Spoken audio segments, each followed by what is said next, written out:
ဒီဗီဒီယိုလေးကတော့အမေရိကန်ပြည်ထောင်စုအင်ဒီယားနားပြည်နယ်မှာပြုလုပ်တဲ့ State Fair ပျော်ပွဲရှင်ပွဲလေးဖြစ်ပါတယ်နော်ပျော်ဖို့ကောင်းပါတယ်ဒါတွေကကစားစရာတွေနောက်တစ်ခု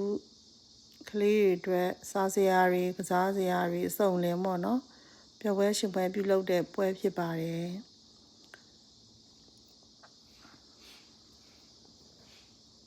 နှစ်စဉ်နှစ်တိုင်းဒီ State Fair လုပ်တယ်ပေါ့နော်